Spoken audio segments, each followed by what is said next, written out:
On today's podcast, we're talking about making meals for the whole family. We're joined by guest Catherine McCord, the creator of the popular website Weelicious.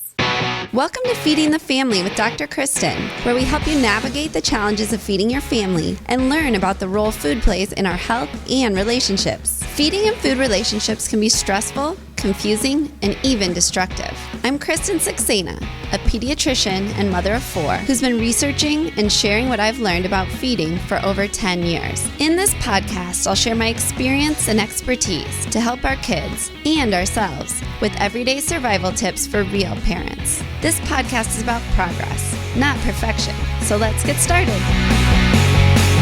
Welcome back to Feeding the Family with Dr. Kristen. I'm your host, Kristen Saxena. Before we dive into this exciting episode, I want to encourage you to join our Facebook group. The group is called Family Meals for Omaha Moms. We're going to have an exciting giveaway of Catherine's most recent book about making smoothies. And the only place that you'll be eligible to win this giveaway is on our Facebook group. So go ahead and join it, Family Meals for Omaha Moms. Thank you so much for joining us, Catherine. I am so happy to be here. This is such a pleasure. Oh my gosh. So as I was saying, I'm going to try not to fangirl too hard, but I have been a fan of you and Weelicious since the beginning, because you are like the OG, like mommy food blogger. You were doing this before it was cool. Well, yes. I guess I don't even know. I just know that I was a mom stuck at home, and all I had was my new baby and a computer, and that's how it all started. Yeah, because so your oldest was born in 2007, correct? Kenya. Yes. So my oldest son, so I have 4 kids. They're 13, 11, 9, and 7. So my oldest son was born right at the beginning. So I'm a pediatrician. I was in my pediatric residency because, from what I know of your life, it seems like you're a person who's always doing a lot of things. So of course, I'm like, a great time to have a baby is when you're working 80 hours a week. Genius, right? Obviously. Of course, I had a baby like my second year of residency. And I will tell you, like, your resources, because I just feel like, you find the right thing at the right time in your life. And I think the information and the things you were putting out then, how to make your own baby food and kind of these early toddler foods were hitting us like right in the times where this was what I was looking for. And so, and basically I've had kids, I feel like kind of along the same line as you have. And so we sort of grew with Weelicious as a family. Yeah. Well, growing together. And it always surprises me that I had a friend call me this morning, and she was like, I just had my baby, and she's like a CEO of a company. She can run everything. And she was like, oh my God, I don't know what to feed him. And I left her like a voice to text, this long thing, because I realized this morning that from the time that you and I had our babies, 2007, 2009, till now, who would have thought there is actually a trend and a slightly different way, and there's more ways to feed your baby than ever before. Oh, totally. Like all of the kind of, I think back then the idea of baby-led weaning was sort of this like very sort of new age kind of hippie way to feed your kid or something. And now, very mainstream, tons of research and lots of parents doing it. But I think at the time, even back then, it was barely on the radar. No, you were a freak in the corner if you were baby-led weaning who was going to choke your child. Oh, yeah. There was no way they were going to survive. And today, it's almost like, I had someone say this to me when I had Gemma, my now 6-year-old, baby-led wean? Or are you going to baby-led wean? As if it was well, that's what the cool kids are doing. Are you? So I just I don't know. I feel so bad for parents sometimes because I'm like, you do you. Whatever makes you happy, feel safe with your baby. There is no right or wrong way as long as they're safe. Well, I agree. And I think that is sort of the vibe of your whole Weelicious and really everything you produce. Is I always felt like it's this amazing resource for parents. And like I said, back when you first started, when I started first looking, there really weren't a lot of resources like this. So that it was really quite a lifeline because I felt the same way. I was a pediatrician. I mean, I knew what healthy food looked like. But the translating like kind of what in terms of science and nutrition to having an actual human that you're responsible for caring for and actually getting the food into is like a totally different experience. And so I loved it. It was kind of like this hand holding that I was able to do with a lot of your material. And it really helped me find things and at the same time, I think the other thing that I really want to talk to you about is your food. I mean, you talked a lot about baby foods, but you also talk a lot about just family foods. And for me too, I was like newly married. I was working a lot. And so the idea of having something that all of us could eat that was healthy, it was easy, and we would all enjoy it was just a lifesaver. Yeah, I still don't feel like family food is a category, and I'm always really trying to make it the most important category because I feel like there's lots of baby food and there's like toddler food. And then you just sort of jump. And I feel like there's this like real differentiation for parents that like, well, I'm going to feed my kids at 5 and then my husband and I'll eat at 7 because it's just too much. And like, I do understand that. But I think that there's also, I was listening to one of your podcasts the other day and I realize you and I have a very similar feeling about like getting families to the dinner table, that kind of like connection and talk and getting kids involved, which is like so much about what Weelicious is, like in the process of cooking food together, making kids, as I like to say, like active versus passive participants. There are all these, there's a lot of magic into getting kids to be great eaters, but the easiest magic is just involving them in the smallest ways possible. Well, and you hit on so many concepts that I want to talk to you about. The first one really being that concept of just the idea of family meals and how do we get everyone to the table. And really your first book was like one family, one meal, right? And we talk about that a lot. And I think like you said, I'm sure you hear all the time, and I do too, about how this can be a really difficult practice in real life for a lot of families. So can you kind of tell me about your philosophy around that and sort of how you try to address that in your work? Yeah, I think that, for family meal, when I was growing up, it was like 5 o'clock, clockwork at the dinner table. I mean, obviously, there was no technology. My mom turned off Entertainment Tonight. I think that was like or whatever she was watching. But so I grew up with that, and I feel very grateful. We were like 7 nights a week family. I mean, there was not a lot of going out.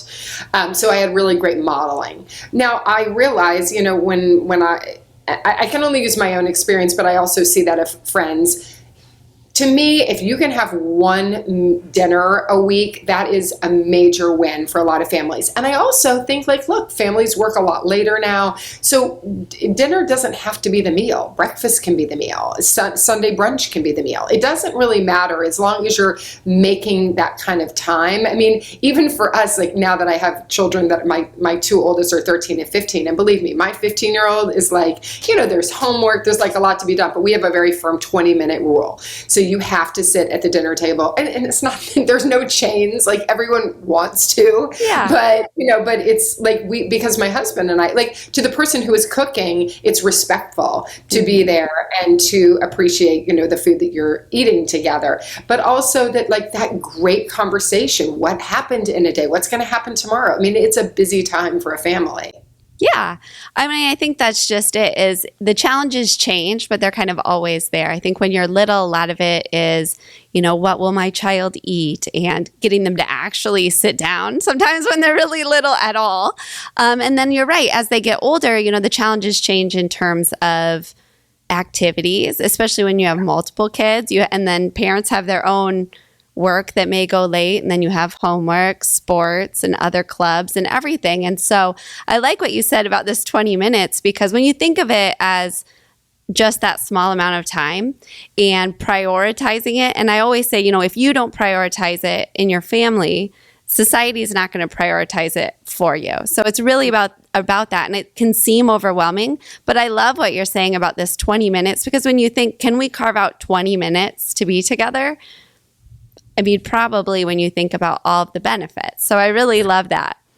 For us, it's like there's no two ways about it. It's 20 minutes, and hopefully sometimes it's longer if possible. But even go back to, like, we have a 6-year-old and a 15-year-old, and we are talking about different planets of conversation and attention and all of that. So when my kids were younger, we used to do something called the machine game, and that was our 20-minute conversation. So we would, because your kids, like, what'd you do today? That lasts for like a hot second if you don't have a child who is really conversational. So we would play the machine game, and we would take turns. One person would, like, come up with a machine in the house, in the kitchen, and everyone would try to guess. And it takes so much of the pressure off of the meal, because then everyone's just like eating because they're like, oh, this is fun and engaging. And it's not like, why aren't you eating your peas, Tommy? Mm-hmm. It's just much more like light and fun. And so we try to keep mealtime just positive and happy and,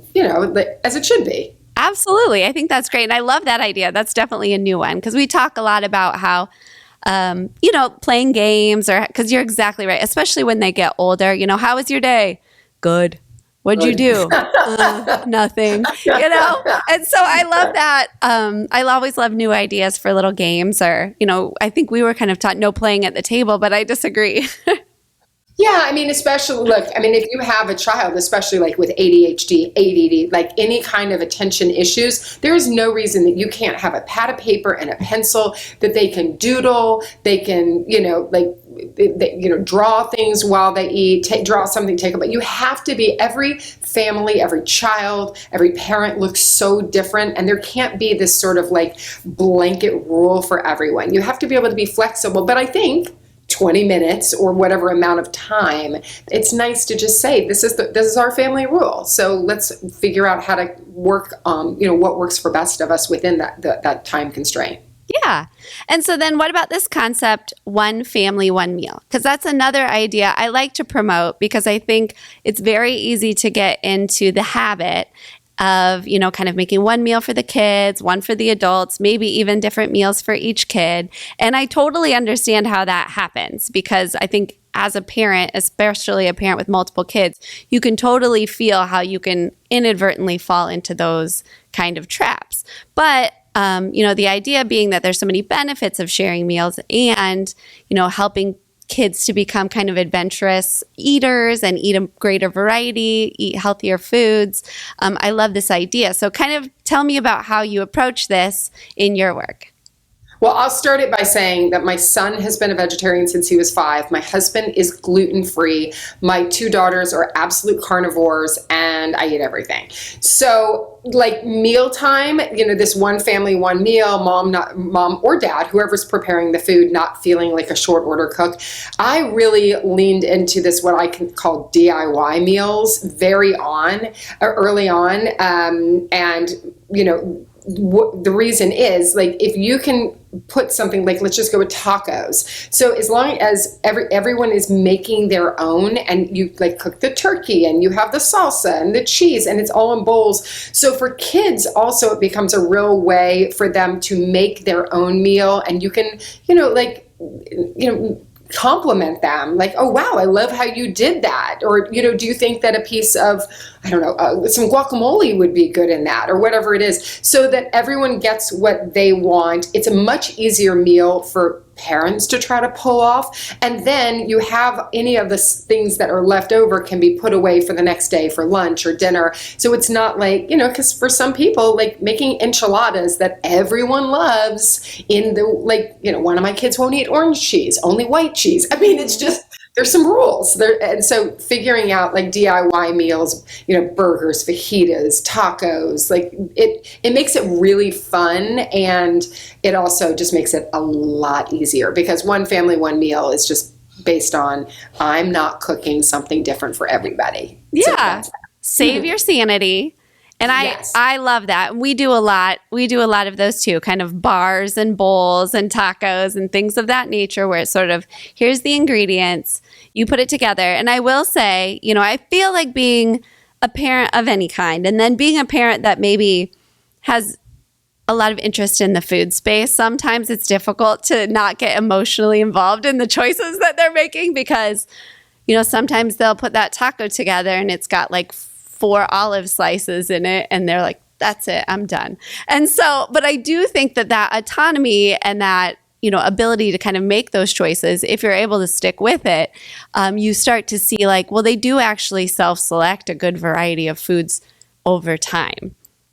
Yeah, so let's lean into that, because I think that a lot of parents, myself included, so I'll be like, that's it? That's what you put on your plate? I mean, I will say, I'll give an example. My 6-year-old last night walked up, she had a bowl of rice. She was like, well, that's dinner. And I was like, what else can we do to that? So I had made some chimichurri. So she ended up putting a bunch of chimichurri on it. She poured some olive oil. She did some sesame seeds and she ate it. But I was like, she's got protein, a carbohydrate. She got like plenty of herbs, and I don't know if you call cilantro and parsley like vegetables, but there was green in there.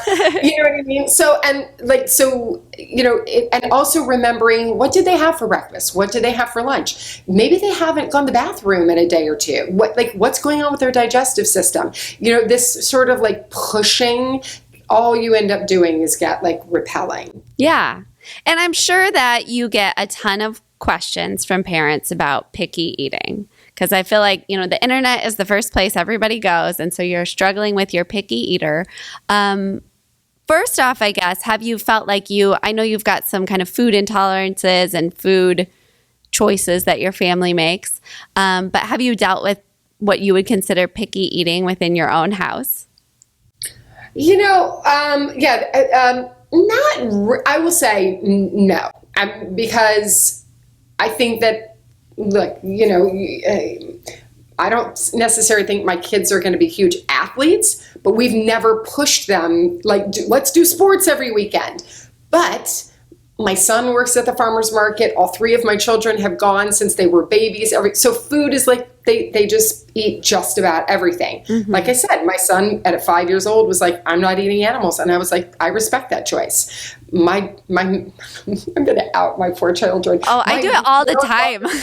My middle daughter threw up mac and cheese when she was 7 years old. Oh. So to this day, she sees orange cheese and she's just like, I will not, but like there's a sensitivity there. Mm-hmm. But everything else, for the most part, they will eat, they will try. It's not, I try not to put too much pressure, but I very much describe food as like, I'll say like, your brain, your body, like they understand the deep connection. And I will say, one of the hardest things that I never thought I was going to have to dive into is like, my oldest now like loves junk. Yeah. And it was never around, but their school has like a student store, and you got that like hot credit card. It's like a school credit card. And it's like the bane of my existence, but I don't care. I mean, I'm like, you know what, as long as at home they get good stuff, once they're out in the world, they're going to have to learn, like, be able to navigate everything, and you can only set them up for, whatever success. And, how does that feel in your body? Yeah, no, I totally agree, because I think that especially as your kids get older, you have to be okay with that sort of letting go and not having control over what they eat. And I actually think the earlier you can get comfortable with that, the better, because I mean, kids and adults alike, whatever is restricted is probably the first thing that you're going to just, go off the rails and go for as soon as it's available to you. But I do think, like, to the point, like, I have 3 children, you have 4 children. So you're raising them all in the same way. They're eating the same thing, but their response is, but so much is based on their own chemistry and their own, genetic profile. And it's, so you're a pediatrician, I just know from a lot of, experience and the work I've done, that they're all going to be different in every which way. And I think that it's our job, give yourself a hall pass to just be like, it's okay. It's going to all be good. Yes. I love that too. I think just giving, as a parent, give yourself some grace. It's not your job to control what they eat. I feel like it's your job to make available to them a good variety of healthy foods. Yeah, and that's such a good point. Like, even when they come home for snacks every day, I always say, like my daughter last night, she came in, she was like, I'm hungry. Like, that kind of beast. Yes. Like, and it's like 20 minutes before dinner. I wasn't ready. And I was like, I grabbed some steamed green beans and I was like, go get your mouth to be a machine. And she looked at it and her first thing was like, wait a minute, she just put green beans. Is this a trick? But then I think she was so ravenous and I had made it into a game and she was like, and I, so I think that it's our, instead of going, you can't have and don't ruin your dinner and like you just jumping on what their personality, what you think will work for them. And, in those hungry moments, those are the moments that you get the apple, you get the whatever green vegetable you can, because they're just hungry. And what kind of questions do you really commonly get from parents? Oh my God. I think that parents often just go to the dark side. It's just all it's so personal. I've messed up, my child won't eat, they're, oh my God. I mean, I think you put me on the spot that, because it's just endless. I think there's a lot of allergy questions these days. I think that the early ages is when parents are the most freaked out, there's a lot of girl stuff these days too. I think that you're seeing because of social media, you see a lot of girls that were totally normal eaters and then they become restrictive eaters. And so the questions, interestingly enough, used to be just so much more of my kid is picky. And now it's it's so much more intense and serious. And do you think some of that is because they know that you're also a mom of older kids? Back when it was purees, you probably weren't getting questions about eating disorders. Yeah, I guess that's sort of true. No, I just think that, Weelicious has been around for a lot longer now too. And when you're any kind of kid from 0 to 18, there's just a myriad of questions. But the early ones and the toddler food, I think that those are always the stages of feeding. There's always a lot of questions around that. Well, can we also talk a little bit about how Weelicious came to be? Oh, yeah. Let's see. So I had a first career and I traveled around the world and I became fascinated living in different countries. Your first career was a model. We should probably point that. Clarify that. I know it always fails. Yes. So I modeled since I was 13 and lived in Japan when I was 14, in France when I was 15, and in New York. And I literally Egypt. I've spent time in much of the world. And I became very fascinated with why do people eat certain ways, like spicy food in Mexico and, in France, they're always eating together in long meals and, in Ethiopia, they eat with their hands. Why in America did parents allow kids to survive on goldfish and mac and cheese? Mm-hmm. I couldn't understand it. It was such dumbed down cuisine to me, and I couldn't understand that. So I did end up going to culinary school in New York at the Institute of Culinary Education, and then I worked in restaurants and catering company between New York and Los Angeles, and then I had my son. And I was like, oh my God, I can cook a gourmet meal. I have no idea what to feed him. And I was locked in my house, with a baby and had, it wasn't like a lot of other places where you have community and people, mamas showing you how to do this. And so I really turned a lot of my work into research, and Kenya and the community grew and learning through him. And I started Weelicious as a food blog, and then started writing cookbooks and, Did you start it kind of with the intention of growing it to what it was, or was it kind of more like a hobby, like a stay-at-home mom, I need a little outlet, or a little bit of both maybe? Well, the beginning, the first 2.5 years, I was like, I'm not taking ad sales. I'm not going to make any money on this. This is my service to the world. But then, as you were saying, I had a 50-hour week hobby. And I was like, wait a minute, I'm working really full time here. But I loved it. I loved the community part of it. And that's still my favorite part, is this sort of like questions, answers, helping each other. I mean, I get just as much inspiration from what people are like, hey, have you ever done a recipe like that? Or, hey, this tip is working for me. Or can you help me? Like, it's grown so much. I mean, I'm writing my fourth cookbook right now, and it's so much more about like the feeling I think that we have as the cooks in our kitchens, and like whether you're a single person or have kids, that like the feeling you have that I think that over the years I've just heard so much dread, because so many especially I lean into women, went straight from college to the workforce, and then they had kids, and they were like, I never learned how to cook. I mean, I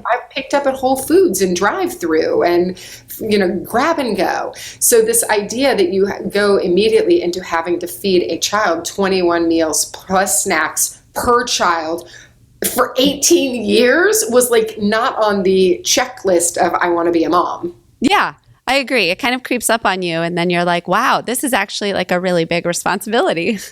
Yeah, it is. And it's so learning and knowing how to do it and feeling good in your kitchen and in your space, I think is, really important. And one of the tips actually that I like live by earlier, kind of going back earlier in our conversation, is when you're trying to figure out with your children, and especially having 2, 3, 4 kids, and you're like grocery shopping nonstop, and like, what do I feed for meals? I interview all of my kids, and I interview them every 6 months to a year, and I make them tell me the list of their favorite foods. And those are the things that I try to meal prep based on. I try to keep snacks in the house based on, even if that's like, just fruits and vegetables, because it makes it easier instead of like a guessing game or let's try this tonight. Yeah. At the end of the day, we just want to get food on the table that everyone is going to enjoy. And can I ask, what's your next cookbook going to be about? It is about really, let's get out all that stuff in your kitchen you don't need, like that weird iron that someone gave you for your wedding 20 years ago. Gosh, yes. It's like it's been collecting dust, and like things that it expired 5 years ago. And then we're going to reorganize everything. And then we're going to meal prep, tons of meal prep, hot tips, and then 100 recipes. Oh, I can't wait. When do you know about when this will be available? Spring 23. Woo! All right. I'll keep an eye out for that. I love that. And I will say too, I think one of the things I really love, we actually just recorded an episode about meal prep, or meal planning rather. And I have to say, one of my favorite things that I love on your website is your weekly meal plans. Thank you. I do. I find them so helpful. And not even necessarily that I will follow, the whole week. I think it's just, and we've talked about this before, I think sometimes just as a parent, it almost just becomes like decision fatigue. And you're like, I just can't. It's exhausting to sit and think about. And so just looking on there and saying, here's what we're having for breakfast. Here's what we're having for lunch. Here's what we're having for dinner. You can go through and maybe you go, that recipe looks good. We're trying that. And then it's salmon. And it's like, well, we're going to do the old standby salmon recipe that I know my family loves, just to go through and kind of give you a little bit of variety, or like spark those thoughts and say like, all right, I have some good ideas for this week. And you did most of the thinking. Well, but it is supposed to be that, because I think that a lot of it is just inspiration. Sometimes you're like, oh, I've got one more meal I need to fill in, and like, oh, that's a good idea. And I mean, even for our family, so my other company is One Potato, yes, which is an organic, family-friendly meal delivery company. So we use that 3 days a week because, again, it's very DIY, and it just comes to the front door magically. And, I get to, it's like school lunch when you got to like pick all of your meals. Yeah. Like I pick all our dinners, and it's just, and I include the kids too. I'll be like, what do you guys want to have next week? Or like, which of these meals sounds good to you? So I think it's, including your kids in that process helps a lot too. Yeah, and I actually love that idea too, is the meal delivery kits. Now, where all are One Potato available? Because I do not think that they're available to me. All of the United States. All of the United States? Just to your credit, this only happened 4 weeks ago. Okay. I was like, because I believe it was not available in my Nebraska Now it town. is. Yay! Now it is. Okay, well, that's excellent news. Yes, it's great just because like it's so much more affordable because you're paying for only what you need. So I feel like often we talk about like you end up committing to a recipe and then you're like, I have half a bottle of this and a package of this and like all this leftover. So what's great about One Potato is you get these meals. We make everything organic. Everything is homemade, the sauces, the homemade dressings, and you have just what you can order like for if you have one child or if you have 3 kids or 4 kids. So no matter what your family size, we can, 2 meals, 3 meals, we make it work for you. And I always try to encourage parents too, is to me, this is that get help. Like there is no shame in getting help. I think because things like this weren't maybe available when we were kids. And I feel like the equivalent when we were kids were, like frozen Stouffer's lasagna or like the McDonald's drive-through, because there was still that need in families. And I know both my parents worked and that was pretty common back 80s and 90s even. So there was still this need, like parents needed help, but these kind of things weren't available. So to me, I think a lot of parents I don't know if they have the feeling like, I have to do all of these things myself. But I think once you do these things, you start to realize like, oh, I get it. Like this is actually a great way to feed my family fresh, organic food. We can customize it to cater to our family's needs, health needs, desires, preferences. And like you said, it eliminates a lot of the waste, because I'd be interested to read your book, but that's how those pantries and things get like that. Is I don't know how many things I have bought for this one cool recipe I found, and you needed 1 tablespoon and only the 1 liter bottle was available. And so then, the recipe was terrible. I never made it again. And yet I have this like random bottle of this and, bag of that you feel bad to throw away food, but it just sits there and expires and makes your kind of organization a mess. Absolutely. I mean, like last night I made, with One Potato, and another reason to your point is that when you want to cook like more international cuisine and you're not used to doing that, like last night we had chicken tikka masala. Now I cook a lot of Indian food, but not like on a regular basis. I don't stock all of the herbs and spices per se. So it's fun because, especially with a meal delivery company like One Potato, you get to try all the different types of, like, you can have Mexican one night and Indian, or you can have burgers and fries and tacos, or, it allows you to kind of expand your culinary repertoire, or to hand it to one of your children, babysitter, husband, grandparent, and be like, no, you cook it. It's really easy. Half of it's done. And these only take 12 to 30 minutes. So that's also like what becomes, you want to, whether you're doing drive-through or meal prep or, going out for us just isn't fun anymore.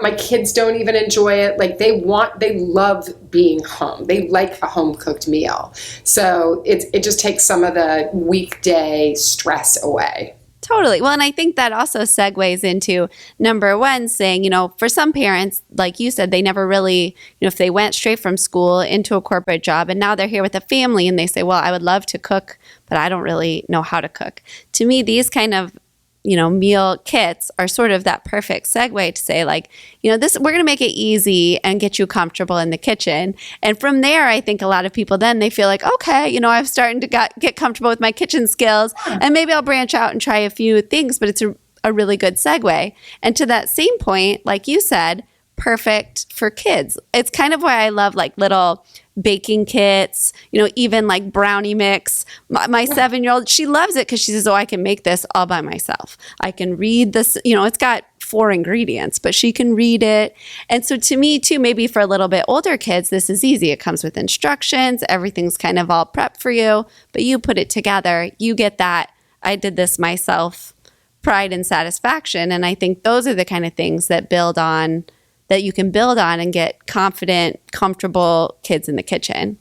So you just said the word, and I think that this has been a real thing for parents and for children. It's just confidence in the kitchen and feeling like the new book. It's all about like just that Zen feeling. I think that we've gotten to the place that's like, oh my God, it's another meal. And like the enjoyment, the confidence, like just a lot of people like, I've been told time and time again from people, like, my husband, will just say, like, this is for dinner, or like, it doesn't make you feel good. And when you're forced to cook and be, that you're the CEO of that job in the house, and people are telling you, oh, this isn't good, or they don't eat it, or, that doesn't feel good. So at the end of the day, like, you want and not that every meal is going to be like this, but there is definitely something, like, if you cook for an hour and then someone goes, ooh, I'm in the feel-good business, and I want that to be the feeling that everyone has, whether they cook a Weelicious or one potato recipe or just on their own. Like, it's got to feel good. And how have you approached, because I know you're a big proponent of getting kids in the kitchen, and I am too, kind of along this same topic. So how does that look in your family? It's almost every day. I mean, well, now that my older children, like my daughter came in the other day, she's like, I'm going to make homemade gummy bears right now. And I was like, dinner's going to be ready in 20 minutes. Do we have to do this right now? But I was like, as long as you clean up, so the little kids, it's definitely with Gemma and I, Sunday afternoons are our time. We always have a date for 3 hours. So we do a lot of cooking projects, and we'll come up during the week, like, should we make this? Should we make this? So I would always say with smaller kids, trying to be like, commit to time with them where you're going to do it, like once a week, once a month, whatever it is. And for older kids, like during the pandemic, because my kids were going to school from the house for a year and a half, I was like, I'm working, I can't cook your lunch. So they became really good cooks on their own out of just like, so they were like watching things on YouTube, and now they both have a repertoire of like a dozen things that they can make, that they just, if they're hungry, they come and make it themselves. Yeah, I think that's great. Yeah, you want them to. I mean, we're always working out the cleaning after part. There's like there's a good 80% on that. I'm like, not the dishwasher. Okay. Yeah, that one I feel like I've tried to almost exclusively like take myself out of that position. Yeah, I know. I do not want to be capable of doing the dishes. I'm always like, not the CEO of dishes. That's so in our house we have the CEO of different jobs, and that's what we call it. So I'm like, not the CEO of dishwashing. Oh, I love that. We do that actually too. We'll say like, not my department. Exactly. Not my department. Thank you. You're out to lunch. Bye. Oh my gosh, I love that. Well, talk to me too a little bit about, how do you come up with all of these great recipes for Weelicious? Like, that's probably what I'm always most amazed about. And I know you're a chef, but like, wow, it's really amazing. Where did they come from? Yeah, so I mean, look, there are 2,500, 2,600 recipes on Weelicious now, plus all the cookbooks. So the farmer's market is 100% the inspiration always. So we go every Sunday morning, and just eating like, so much of Weelicious is all about just like real food recipes. So whatever fruit, vegetable is in season, whatever cool thing, the community, like, hey, do you have a tri-tip recipe? I'm like, nope, but I'm going to work on one. And sometimes it's just what's in my pantry. Sometimes it's like, just again, feedback. Other times it's, like, I'll even just look at Weelicious and be like, oh, we need more recipes with millet, and I'm, and then I work on something with millet, and just, so it's, and sometimes it's my kids, like they're like often and of late, and it's not that they've had it, but like they will see an ad for like the new Taco Bell Mexican pizza, and like, can you make this homemade? Yeah, my son, they have a Taco Bell is a crunch wrap. Yes, I was actually going to mention that, because that's what we make those at home now. And it's because I saw them on Weelicious. And like a little bit, though, I will say taco night turns into Crunchwrap because we're having tacos. So I love it and I hate it, because now they're all like, well, can you make mine a Crunchwrap? I was like, so I never eat one, because by the time it comes to making mine, I'm like, just a taco, because I've already made like 17 of these Crunchwraps, but they're delicious. So good. They're so good. So, but it's like, we try to do a lot of spins on takeout, but like either healthier or vegetarian or whatever it is. But yes, I mean, that's why I use my air fryer so much, because like now I did this once, like you just put a tortilla in the air fryer and it like puffs up into this magical creation. But I did, one kid will be like, oh, will you do that? And I'm like standing there just like more tortilla in the air fryer, like, oh, people, come on, I just want to sit and eat. So, It's true. And I think just the other night we also made, speaking of kind of customizing, so we did like your veggie bolognese. Oh yeah. And I kind of messed up because I didn't want to clean my food processor, so I just made it in the blender. So ours was a little smoother, but that's what I love. You can kind of be like, I got this. Oh, I love that. I love that. But then I have my son is like hardcore carnivore. So I was able to, you cook some meatballs on the side and you can have, and it's so much like healthier than just spaghetti sauce. Not that we don't eat spaghetti sauce out of the jar, because we definitely do, but it was easy. It was fun. It was, my 7-year-old was able to help because it's just like all of your recipes, super easy to put together. She helped. It's full of these delicious veggies, and then we can kind of, for my son that's like, where's the meat? It's like pretty easy to throw some meatballs in there and say like, it's a meal that I've made, one meal, easy meal, and everybody can kind of customize it to enjoy the way that they want to.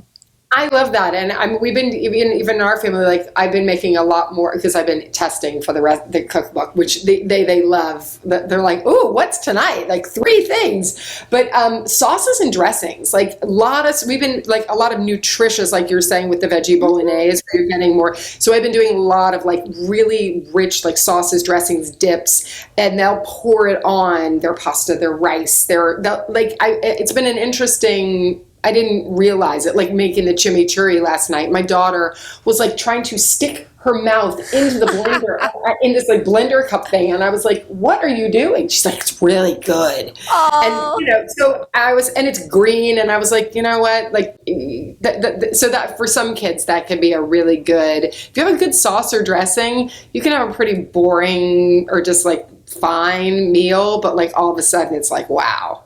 Totally. So if somebody has not checked out Weelicious, they definitely should. But what is like your number one recipe that you're like, if you're going to try one, your first day here, try this?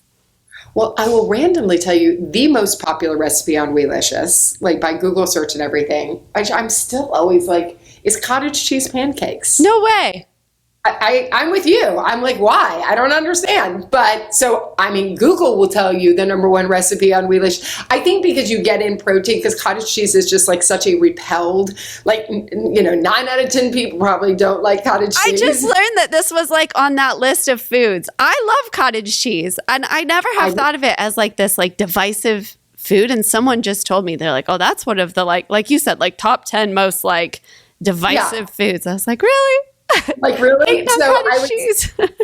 So but those are really good. I would say those are really good. Brown rice cakes are my kids' probably like one of their favorites. It's taking leftover rice and adding egg and mozzarella and salt, and you make rice cakes. So they're crispy outside, but it's like the best hack for kids for like, I'm making you dinner and it's going to take 5 minutes and no cleanup. I mean, green mac and cheese, salmon sheet pan dinner. I mean, there's so many, like, hopefully that's the point, that on any given day, you're like, oh yeah, that sounds good. That's why I always say, like, sign up for the Weelicious newsletter, because you get like different inspiration, and you can either make it or you can delete it, and no harm, no foul. I love it. Okay, so last thing. So you have agreed to do a giveaway for us of your most recent book, not the new one, not out yet, but your most recent one, which is The Smoothie Project. And we didn't get to talk a lot about smoothies, but you make a lot of delicious looking smoothies on Weelicious. Yeah. So the beginning, very fast, my son had a bunch of health issues. I started making smoothies, and most of his health issues that he was dealing with at that time went away. And it was just, and so my baby, who is now 6, still has a smoothie every morning. She will scream at you if you don't. Like, where's my smoothie? So I always say, like, smoothies are just the best way to get a fruit, vegetable, protein in, brain food, delicious, easy for kids to digest, and to consume fast. And do you think, did that help your son just because it was giving him nutrients he 'Cause wasn't getting, or? He was, because I had fallen into that path of like most, people like, sure, we'll have waffles, pancakes, French toast, it's bread, sugar. And like once they started having just much more like fruits and vegetables and these kind of foods that weren't as, like causing inflammation in the body, it was a pretty big game changer. Perfect. Well, I am excited to make this available to our listeners. For anybody who's interested in being eligible for this giveaway, we're going to post on our Facebook group on Family Meals for Omaha Moms. We'll post how you can win this Smoothie Project book. If you're not a member, go ahead and join the group. If you are, go ahead and look on there and we'll tell you how you can win. And I'm super excited to make that available to everyone. Thank you. Oh, I am too. I mean, it's that book is like my baby. I like, love, and 100 smoothie recipes and all the like tips, tricks, how to like get your smoothie game strong at home. All right, smoothie game's going strong. I love it, and I'm super excited for your new book. I'll check that out. And thanks so much for joining us, Catherine. This has been an absolute pleasure for me. What a treat. Thank you. I really appreciate your time. You bet. And thanks for joining us for another episode of Feeding the Family. If you're enjoying these episodes, go ahead and hit that subscribe button so you never miss an episode. And we'll see you next Monday for more good stuff.